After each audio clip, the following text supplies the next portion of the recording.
Hello and welcome to Truth, Lies and Work, the award-winning psychology podcast brought to you by the HubSpot Podcast Network, the audio destination for business professionals. My name is Leanne. I'm a chartered psychologist. My name is Al. I'm a business owner. And we are here to help you simplify the science of work and create amazing workplace cultures. It is, of course, Thursday today, so this is our regular Thursday interview series.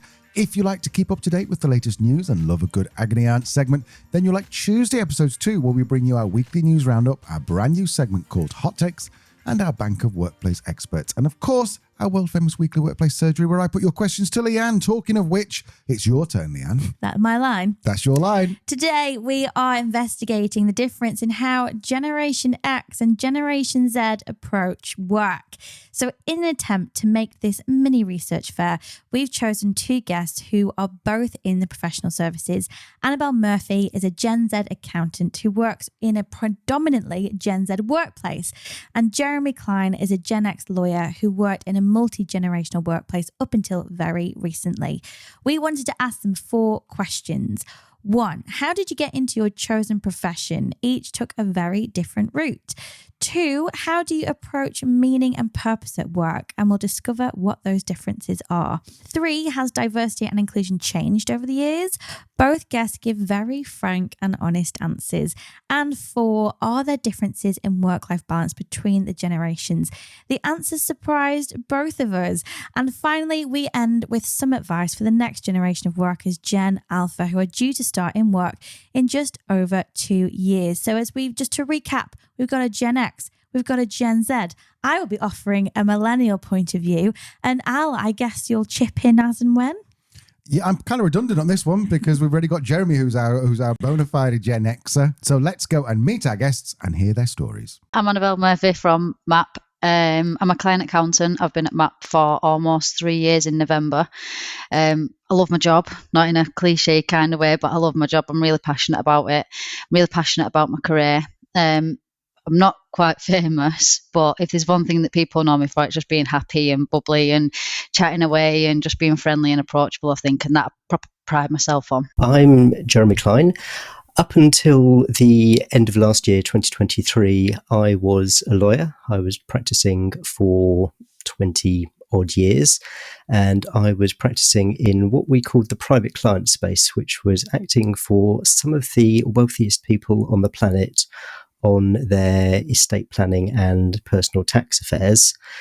I left that profession at the start of 2024, and I'm now an executive and career coach. Honestly, I didn't know what I wanted to do, but I enjoyed maths in school.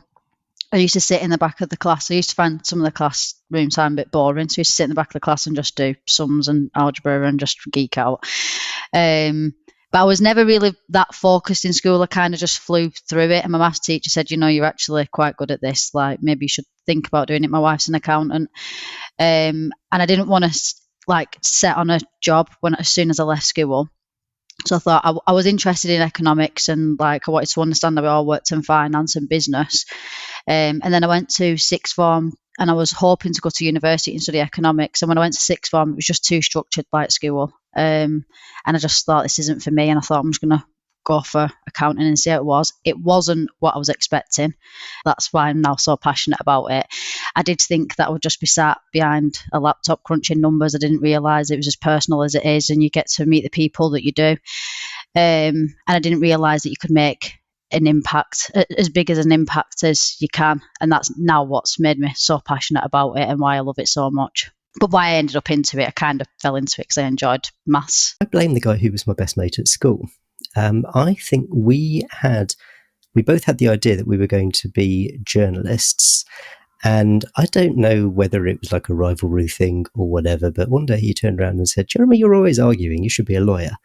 And the idea just stuck. And I was probably 14, maybe 15 at the time. And yeah, at those, points where I kind of had to have a vague inkling as to what I was going to do with my career, it kept on leading me in a law direction. I suspect I was probably influenced by TV shows, Kavanagh QC. I don't know if you remember that one. I used to watch it quite a lot. the idea just stuck. And so when I came to do my degree, I did a law degree. You don't have to become a lawyer, but I did. And then went the path of, apply for the training contract, get the training contract, qualify as a lawyer, and that's where I stuck for the next 20 odd years. If you are to believe social media, then there seems to be a huge difference between how Gen Z and Gen X approach meaning and purpose in their job. A lot of older people say that Gen Z value purpose in their work much more than the older generations. But is this true? Let's start with Jeremy, our Gen X lawyer. It depends, one, where you find meaning, and two, whether that meaning aligns with whoever you're working for and how well that is articulated. A lot of the places I've worked have struggled, I think, to articulate what their own purpose is. The Simon Sinek thing, what's your why? And it was certainly latterly something where I was struggling to discern the why, both for the wider business and also the team I was in, the legal team within the business, and then my why within that team. In the past, I've done work which was related to public transport, railways, the underground, that kind of thing. And this stuff was relevant to how these things ran. And so there was going to be an impact on people. So if that's where you find purpose, then professional services that align with that purpose will be right for you. I mean, when it comes to being a lawyer, it's so broad that you probably can find your own purpose there somewhere. At the other end of the spectrum, there are human rights lawyers, there are criminal lawyers. We were talking about Rumpole of the Bailey, who famously never prosecuted and always defended. There's family law if you want to get into the nuts and bolts of seeing what happens when relationships fall down. I think you've got to be a particular type of person. I think you've got to really love and want to do that sort of work. But again, if that aligns with you, then yes, you can definitely find it. My challenge or my invitation to individuals is to spend a bit of time figuring out what your purpose is, but also to the corporates to get a bit clearer, actually in some cases a lot clearer, as to what their offering is. The corporate the corporate mantras that should live rather than just live on the wall, that kind of thing. The bits I enjoyed most were where you could visibly see the difference you were making with clients. So it was when you'd have the meetings with the client's presence and it felt more personal, rather than, particularly in my area of law, where the clients were the individuals rather than the companies, but you could see the effects that all this was having on them, for good or bad, and you were trying to make it better. So some of my favourite discussions were not the ones about, if you do this and this is going to be the tax consequences, and so we should do this and put this company here, but make sure you don't do this, da-di-da-di-da. It was where you'd take a step back and you'd say things like, all right, okay, so we've done all this structuring. You have done extraordinarily well. You've got wealth in the tens or hundreds of millions. What's it all for? What are you going to do with this now? What's the purpose of this after you die, for your family, for your grandkids? Is this generational wealth, or is this just, fun money for the next 3 generations, so that, they never have to work? It was getting down to that, seeing the very real world effects of what you were doing. That was the stuff that I really enjoyed. Talking of generations, what does our Gen Z guest Annabelle think brings meaning and purpose to work? It feels like it should be very different to a Gen X, but perhaps not. I think you've got to be a bit passionate about it, especially if I'm speaking from MAP and the experience that I've got. I think you've got to be passionate about it. You've got to want to work hard. You've got to care. We've got, and I don't even mean to say this in a cliche because I'm here from MAP, but we've got 4 core values, and they're be brave, be caring, better not forget this, team player, and dependable. And I genuinely think they are the best 4 core values that you can have working in an industry like this. You've got to care for your clients, you've got to care for the people that you're working with, you've got to be brave, you've got to put yourself in situations where you're out of your comfort zone. You've got to deal with people that you've not necessarily dealt with before, pick up the phone or have difficult conversations.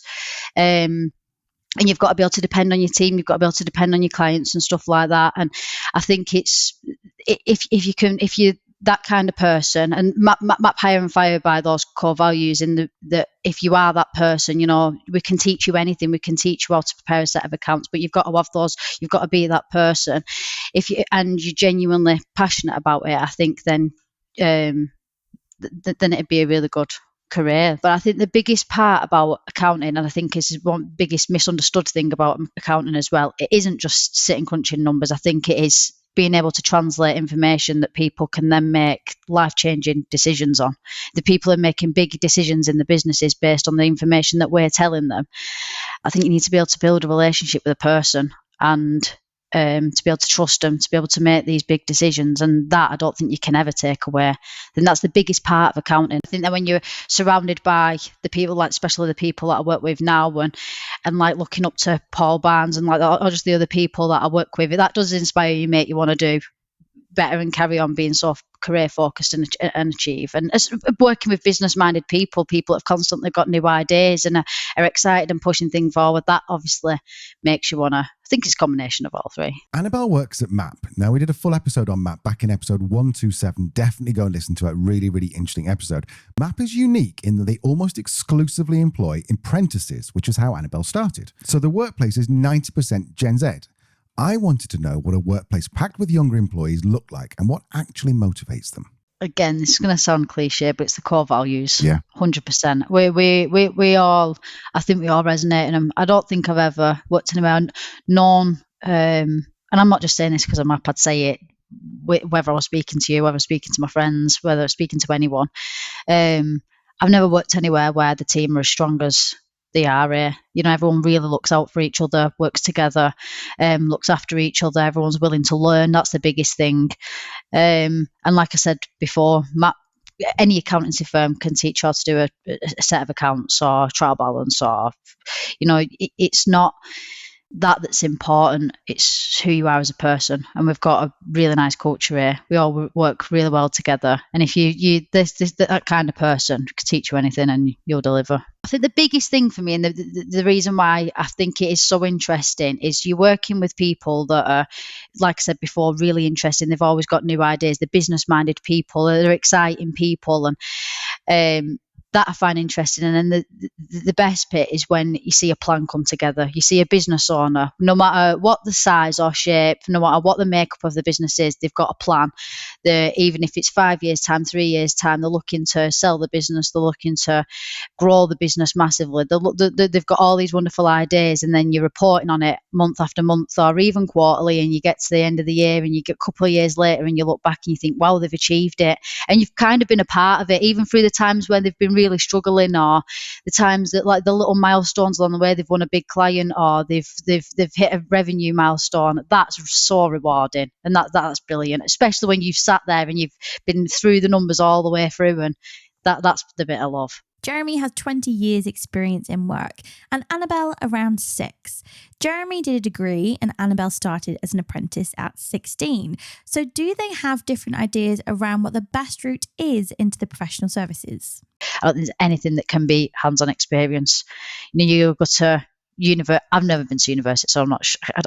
But from my opinion, you go to university, you get a degree, and although you've got all this knowledge and you've never sat in front of a client, you've never had a conversation, you don't know how to properly communicate, the communication and stuff like that, and the difficult conversations, you've not got the experience in that. Like, you might be able to sit and go through a load of numbers, but in real life, when you've got real life things going on, and it's not just textbooks. It's totally different, in my opinion. So I'd urge anyone to get hands-on experience, get an apprenticeship. Having said that, though, I think I started my apprenticeship when I was 18. I started at another company that wasn't MAP, and I was there for a couple of years first. I think if I'd have come to MAP at 16, they wouldn't have kept me. I was too chatty then.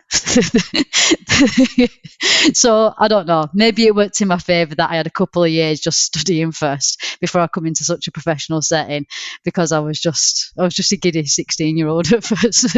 Maybe it would have been too soon for me. A law degree, certainly my law degree, does not prepare you for professional life at all. It is an academic subject. You are learning law in the way that you might learn philosophy or history or something like that. It's not like an apprenticeship or a skills-based degree. When you go to law school, you start to learn much more about the nuts and bolts of it. One of the things that I certainly realised was when I started, my belief was that it was best for me to work for a big city law firm. You know, they paid well, they had a good reputation, they took the creme de la creme. So that was where I focused all my applications for training contracts. So I think some people go in with a vaguely clear idea of what they're going to want to do. But when I started, apart from having this idea that I wanted to do intellectual property, I didn't really know what any of the work was or what it involved. Interesting that they both said hands-on experience cannot be beaten. So with hindsight, what would Jeremy do differently? Find out after this very short break. So with hindsight, what would Jeremy do differently? I think the advantage I've got now is that my 40-year-old self has got different interests, different knowledge. Obviously, you know, the world has completely changed. I like to think that I would have used better the resources which are now available. You know, there's so much content out there, podcasts, YouTube, whatever, and maybe even coaching. I mean, you know, I don't think coaching existed for 18-year-olds at the time, whereas now I've heard of it. To get a better idea of where I might start. I mean, when you're 18, what jobs have you done? You've maybe worked the checkouts at the supermarkets or served at a restaurant or something like that. And so you've probably got some clues as to what you like and what you enjoy doing, but that gets refined over time. And so I suspect that would probably still happen. I think the shift is that it's now okay not to know what you're going to do for the rest of your life, or that's possibly better anticipated. There were loads of people at university who did degrees and they didn't have a clue what they were going to do after they graduated. It might be history or economics or art history or whatever. And then these people go and become teachers or accountants or lawyers or whatever. The advantage that people now, my goodness, that makes me sound old. All these young people, they don't know they're born. But you know, the advantage now is that there's more information available, more opportunity in different directions with just the age of digital, and a greater acceptance that there's not necessarily the expectation of a career for life. I mean, I don't think that I'm unusual in my 40s, still grappling with the idea of, you know, what am I going to do when I grow up? But I think it's now just become a bit more normalised, and that people at the start of their career, that's kind of more of an acceptable attitude to have. Feels very much like an us and them world at the moment. There's a lot of people suggesting that different generations have different approaches to diversity and inclusion. In something like professional services, for example, I would have expected to see a bit of snobbery around which university you went to, for example. So I asked Jeremy if this was going to be right. I think less so than you might expect. Where you go to university certainly was relevant. I think that, again, with the big city firms, they're going to be interested more in Oxbridge and Red Bricks. But again, I mean, I haven't been involved in recruiting trainees, certainly not for a long time, if at all. A firm that I used to work for had a reputation for being very sort of blue blood. There were partners who went to Eton and Oxford and Eton and Cambridge and that kind of thing. But it was also one of the friendliest places that I ever worked. I definitely occasionally felt like this imposter syndrome, like, crikey, what on earth am I doing here with with all these people who went to private schools and that kind of thing. There's a friend of mine who is involved with trainees, and they have many more safeguards in place, so like blind CVs and that sort of thing, just so you can't have any kind of unconscious biases about where people went to school, that sort of thing. They'll hide gender, ethnicity, that sort of thing. Annabelle is a young female professional in what might be seen as a traditionally male-dominated industry.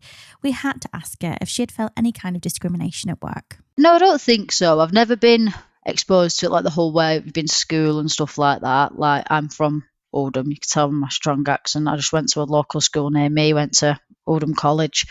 And there was never, oh, what school have you been in and stuff like that. I've never been exposed to that. I think the only thing that I could probably comment on that resonates with me is me thinking, I'm just a young girl. How am I gonna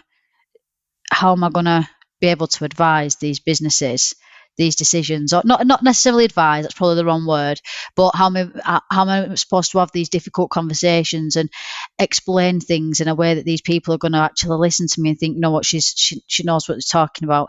But I think, again, that comes from building a relationship, building trust with someone. You deliver for someone, and you deliver, and they appreciate what you're actually saying to them, and you are making a difference. Then eventually in time, it's just a trust that builds, and that goes away. But I think that was more from my own personal, I am this person, people aren't going to respect me in a way, I suppose.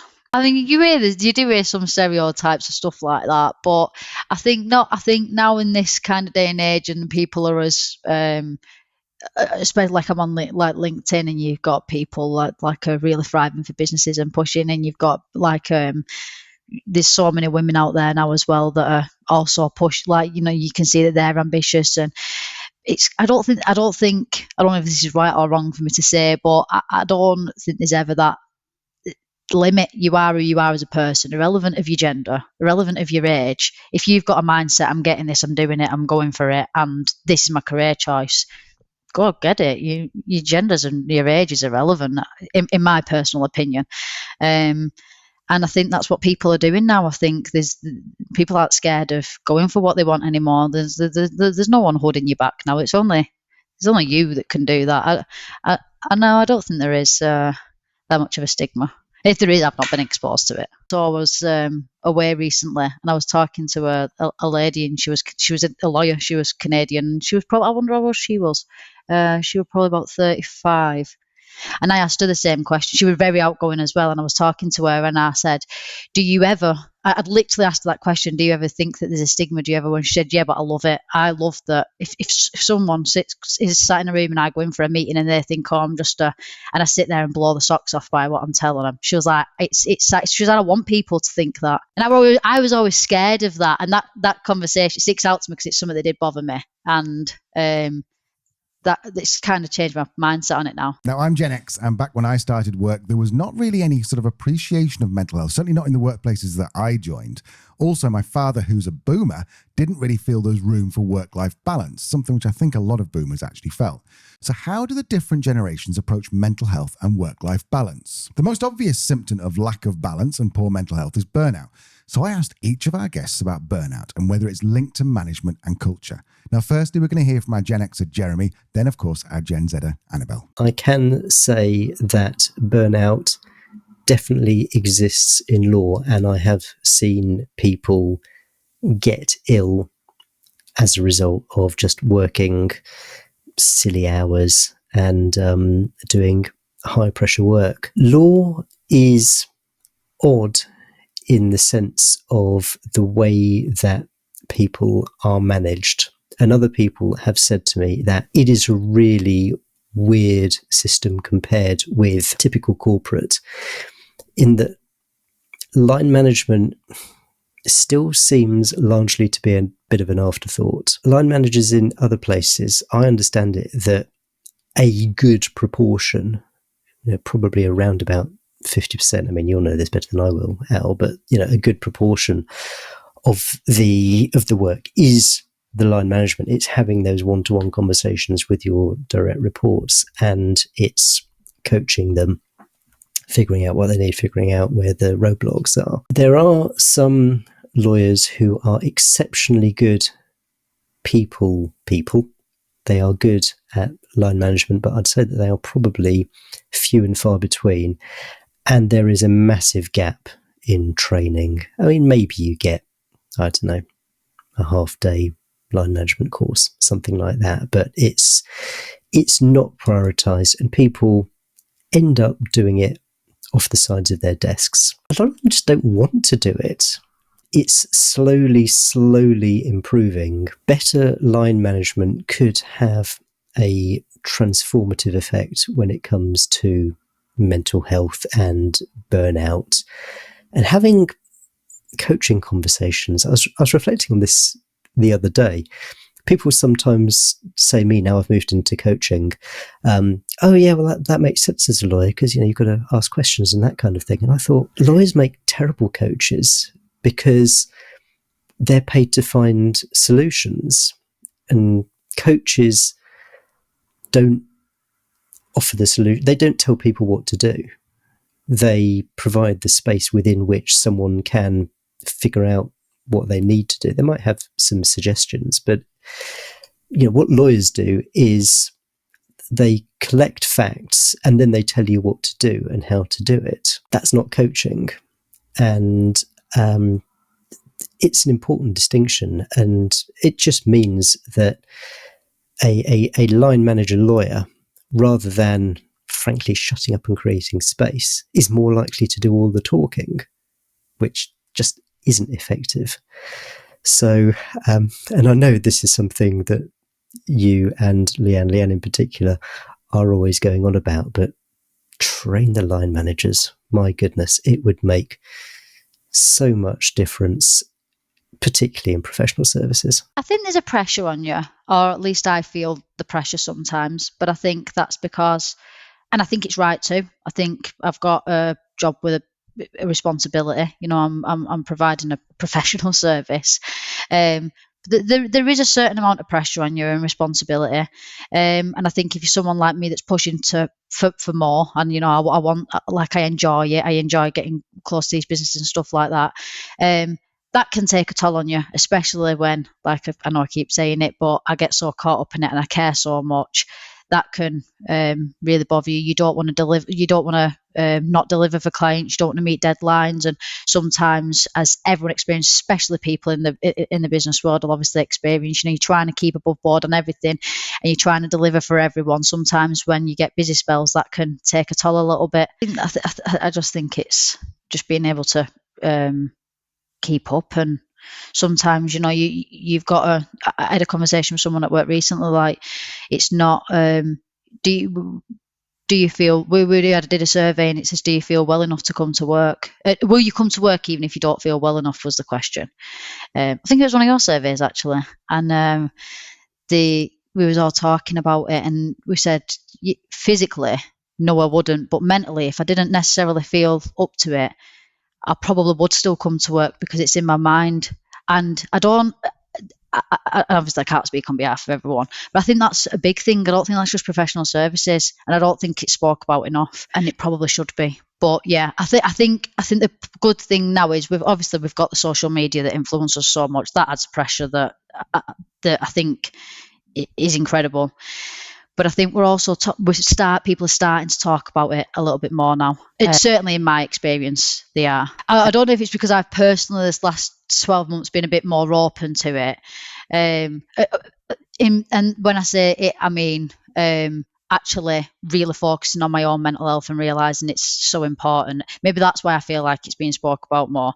But I recently read a book. I might be going off on a tangent about it, but I feel really passionate about this as well. I recently read a book and it's called Why Has No One Told Me This Before? And it's by, I hope I get this right, but I'm sure that the author was a counsellor or a therapist or whatever word you want to. And the point of the book is that she says it's not therapy, it's not counselling, it's a book of life lessons and life skills that you can use at any point through your life that helps you through difficult situations and then puts your mind into perspective.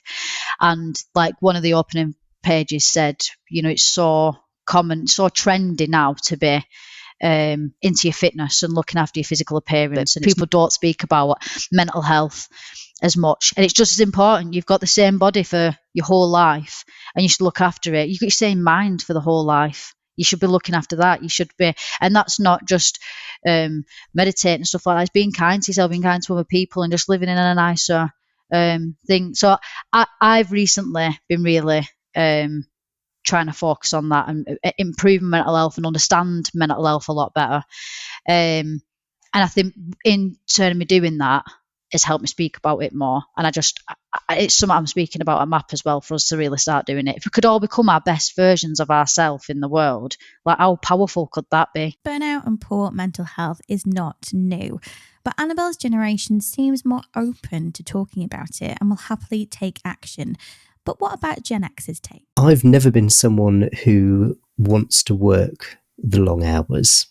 So I've done it when I've had to, but it's only been when I've had to.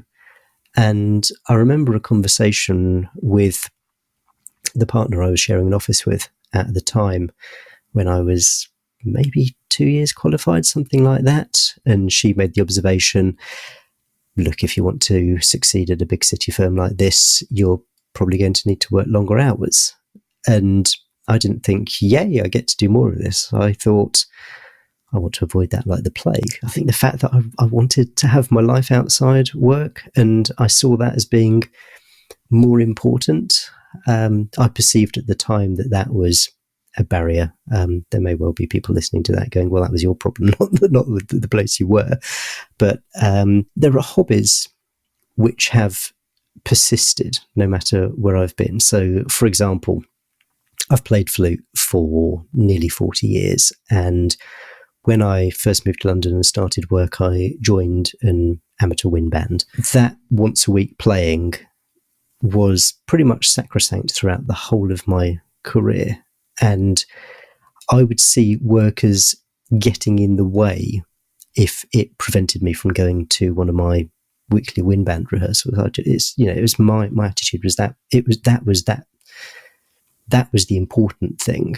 That was more important rather than just recording more chargeable hours, which just meant that it was a late night for me, and not something I particularly wanted to do. Working long hours, it was definitely something that I perceived was expected, and people did do it. And even, right up until my last job, I always felt like I was the person leaving first.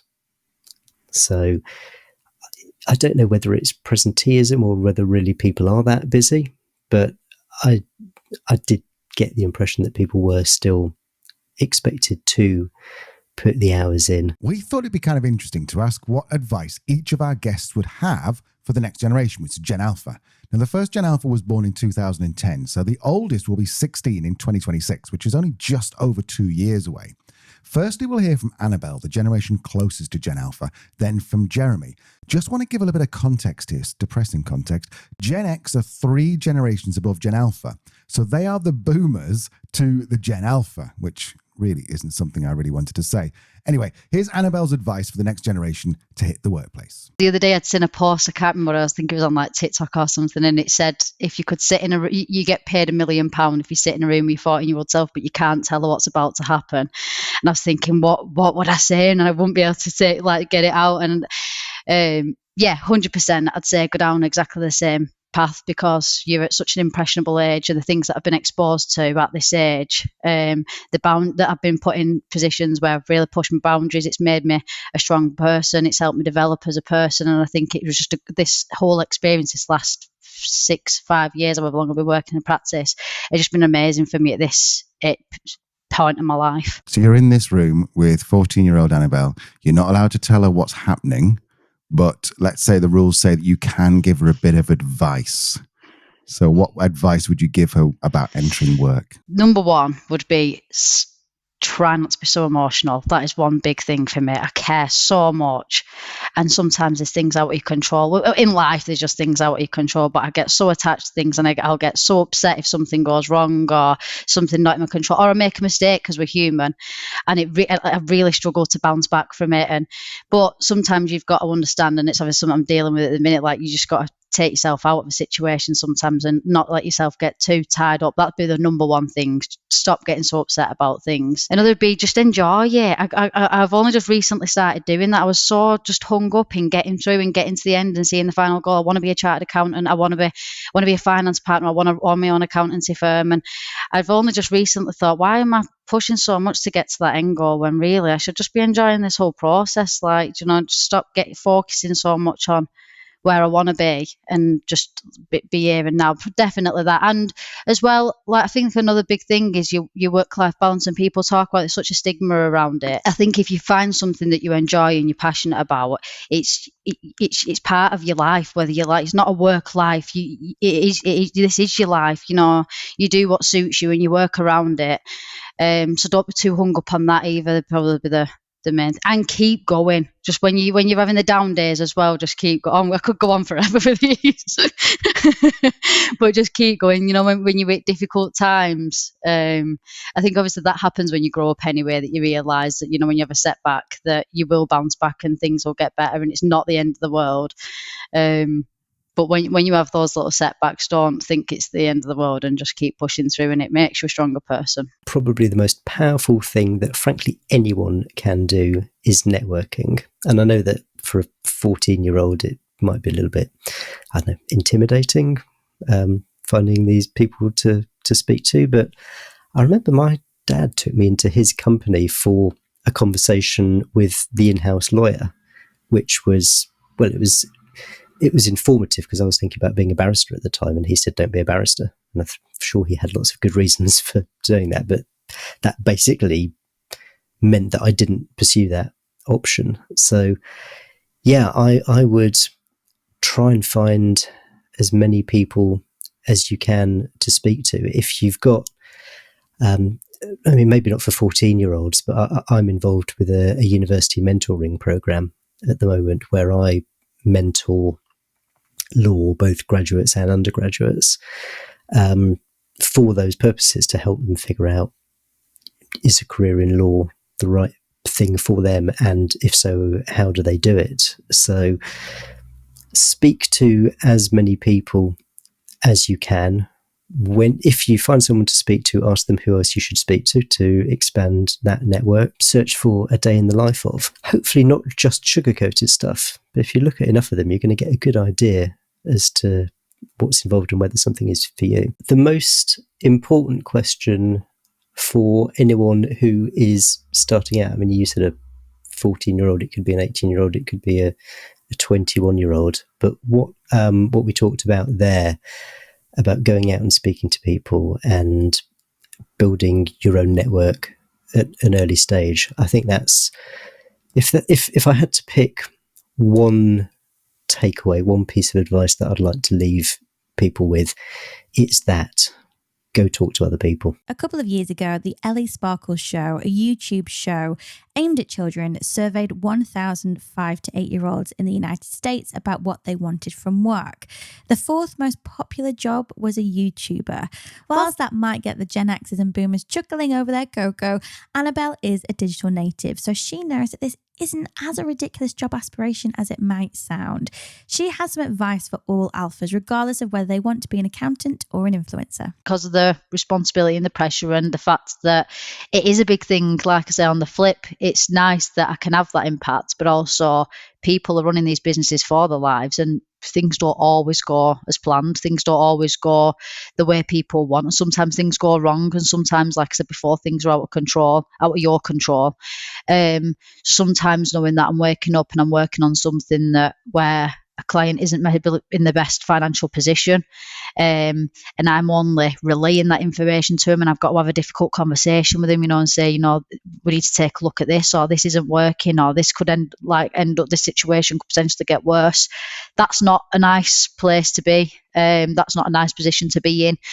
And that sometimes can cause a little bit of, I don't know if anxiety is the right word, but certainly a pressure, that feeling of I don't necessarily want to do this. But, and I do want to end this on a positive, that just makes the nice moments even better, which is what I've only recently also realised. You have them difficult conversations, but the nice ones also come, and that's what's good. Professional service for footballers, they've got ups and downs. I think there's everything. Life is, you've got ups and downs. YouTubers, and it's just what you want to spend your life doing. It's not about the end goal. Like I said before, it's not about becoming a really famous YouTuber. It's not about becoming a chartered accountant and being a finance partner or on the board of, it's what you're going to do in the meantime. What you're going to be passionate about, excited about. That's what you should be doing. Leanne, you are a millennial. Yes. What advice would you have for Generation Alphas about to enter the workforce? It's hard, isn't it, to offer advice to somebody you don't know, and particularly as an older person. But going down the same route in terms of it was my 14-year-old self, I would say, first off, know that your career is just going to be one aspect of your identity. It is important to work hard, but remember that that's a choice. I think it's important to know that not everyone will change the world. And really, it's about making sure whether you're willing to put in that hard work to change the world, or if actually you just want to do what you need to do to craft the world that you want. And I think pursuing your passions and giving your best effort will, of course, pay off in so many ways, and in ways you can't even imagine. It's almost impossible to predict what life is gonna throw at you. I think choose your relationships wisely. I always remember what you said, Al, about the 5 people you spend the most time with are those that shape who you are the most. I spent too long surrounding myself with people that I shouldn't have. So yeah, if you can surround yourself with individuals who inspire you, who challenge you, who aren't toxic. You don't have to put up with toxic relationships, even in a work-based scenario. They will not serve you in the long run, no matter what you think. And these friends that will become your people, your tribe, they will be your allies in your personal life, in your professional life, in your career. Invest in those connections. And as I said, don't hesitate to distance yourself from that negativity. And I know this is a really hard one, but try not to worry too much about what other people think of you. Honestly, their opinions are much more about them than they are about you. Anything that somebody says 9 times out of 10 is about them and not you. Also, and again, I promise this to be true, know the things that you're bullied for now, the quirks, the interests, the unique traits, will be the very things that set you apart and will be celebrated in your future. Embrace those aspects of yourself. They make you exceptional, including the optimistic, fresh thinking that older people may label as delusional or entitled when you join the workforce. Learn to communicate effectively, and that doesn't mean just speaking well, it means listening. Being a good listener is just as important as expressing your thoughts clearly, and it's a skill that will serve you in every aspect of your life, including your career. Try and learn to embrace change and uncertainty. It is a fact of life, and one that is just getting more frequent. It is unsettling. Also know, though, that nothing is wasted. Every experience that you find yourself in, whether it was planned or intentional or not, will be useful in the future, as long as you stay positive and mindful of how you're learning and how you can use those experiences. Al and I talk about it all the time. We started a little podcast 5 years ago just to document our travel experiences. We never imagined that the things we learned then we'd apply as part of our professional life every day.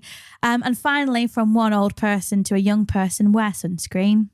It's a simple fact that will protect you, not only your health, but your skin and how old you look. Baz Luhrmann wasn't wrong when he said that. If you ignore everything else that I've just said, trust me on the sunscreen. If you are wondering who the hell Baz Luhrmann is, then, and you're a Gen Alpha, then it's probably something which maybe your parents or even, God help me, your grandparents would have known. It's a song from the 90s. Definitely look it up. It is a brilliant song full of great advice that has stood the test of time. I really can't add anything to that. I think the only thing I'd say is maybe the job that you're probably likely to do in 20 years' time hasn't been invented yet. So just like the answers, try everything. Be resilient towards problems and towards toxic situations. But bear in mind that sort of that whole like Nietzsche thing of what doesn't kill you makes you stronger. That's kind of true. So just, all those bad experiences will actually come back and make you strong, and you'll feel a much better person for it. And try not to take it all so seriously, It is, of course it's serious. It's how you're going to make money and how you're going to build your own lifestyle and all that stuffs. But there's an infinite number of routes to do it. Have some fun along the way.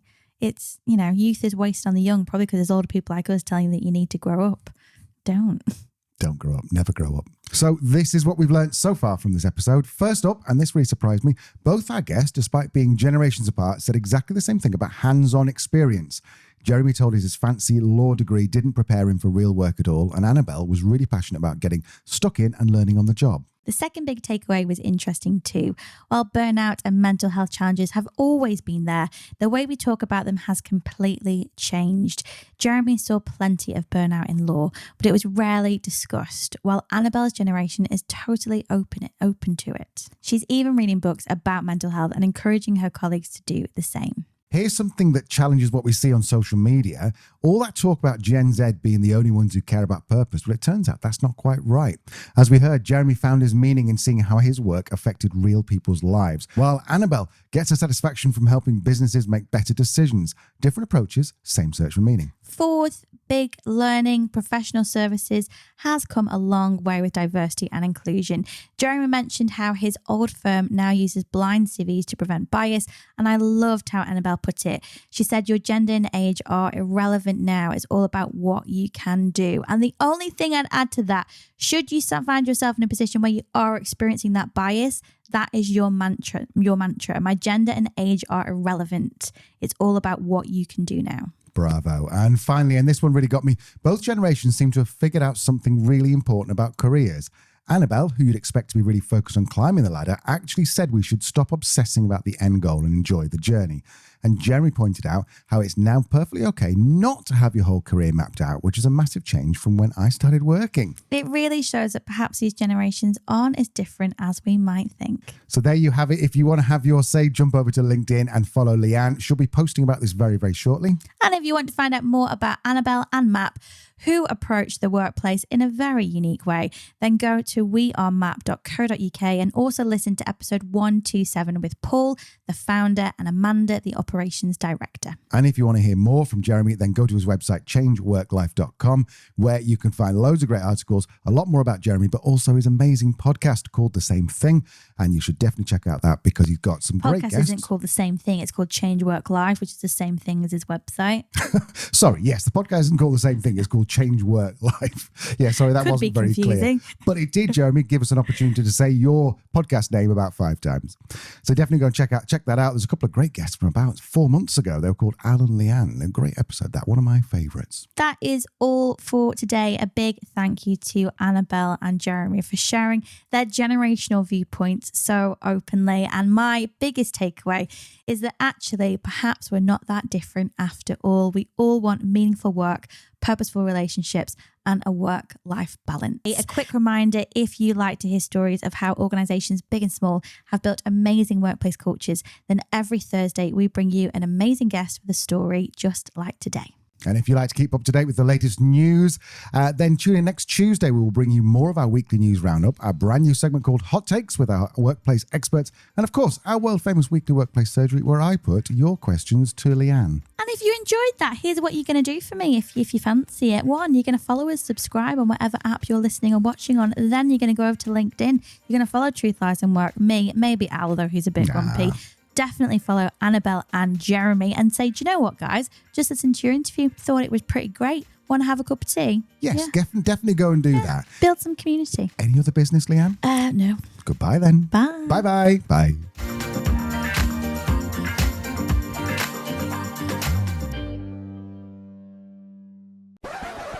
Stories. We'll be back shortly. Do that again. We'll be back shortly was really cringe. Yeah, I know. It was like, we'll be back after this quick break, guys. But wait, there's more.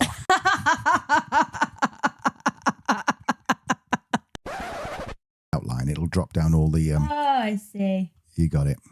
God, it's like teaching your fucking grandmother to send an email, isn't it? If you are to believe social media, then you're going to say things in a very wrong cadence. In work. And Annabelle actor. Now, I'm Gen X, and back when I started work back in 1743, I don't know why I did that. Sparkle's show, a YouTube show aimed at children surveyed.